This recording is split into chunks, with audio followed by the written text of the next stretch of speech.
Kunoo fuddeen nufe akkuma kaleessaa homaa beekee miti yartuu mana odeessaa homaa beekee miti yartuu mana odeessaa anis seenaa hophaa maanguddoo gaafadhee dura kam turtanii jechuun iyyaafadhee anis waa'ee isaarraan dubbachuu filadheen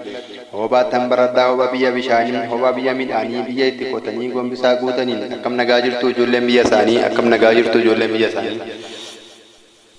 Hophaa keessa taa'ee maaltu beela argaa iji tokkoon facaasee funyaan sagaliin marga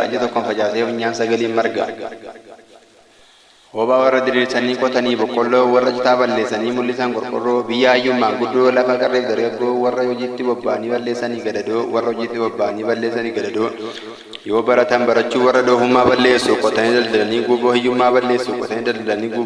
balleessu hophaa lafa eebbifamaa jaarsa durii dubbate biyya loon itti horu aannan sa'a buuqqatee kolfee taphachuu malee tasan beeku waan hamaa dafqee dafa qasaan bula hatee nyaatu waan namaa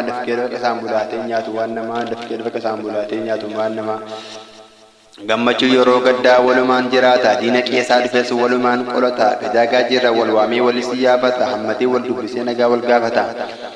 meeshaan goodaa hin hamne qoongiloo wajjiniin qoncaanis yoo mafee gaajee waammatanii hophaatti wal geenya jarraa barnootaanii kanaaf hin dagadhu hophaa biyya qananii dagachuun hin ta'uu nagaafata seenaanii labsii kana dhagahii dhugaa sittani maatii hophaan biyya jaalalaatii hophaan biyya kabajaatii hophaa biyya beekumsaatii akkasumas na dabarsa addunyaatti anis dhageenuma uummata biyya kootti hophaa qofa osoo hin taane gaajeenis biyyummaa baadiyyaa yoo ta'e illee yartuman siniif hima jirtuu warra gaajee biyya bunaaf mangoo warra barumsaa jecha dhuftan lafa fagoo ijoollee biyya abbaa koo jabaadhuuti barii simatu nu boonsaa yoo jabaattee bartee uummata biyya keenyaa sibbaasa dukkana geessaa baadiyyaa biyya koo ishee gita hin qabne miilaaf gaafa dheebuu nan rakkadha jettee seeta san dhabne gajagaajee biyya koo sirraa fagaadhullee carraa barnootaanii waa'ee keen dubbadhaa sin dagaddu'anii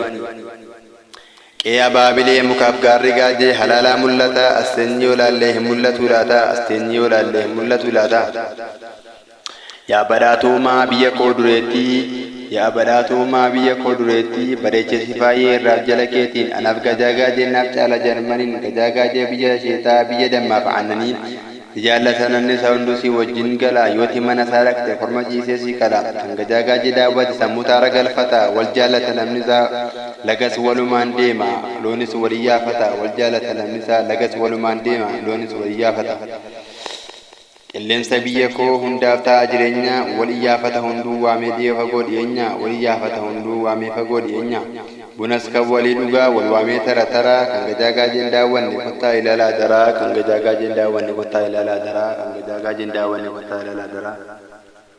galma bineensotaa argama mukeenii kuufama albuudaa argama bishaanii gajagaajeetti argattu abbaan barbaadanii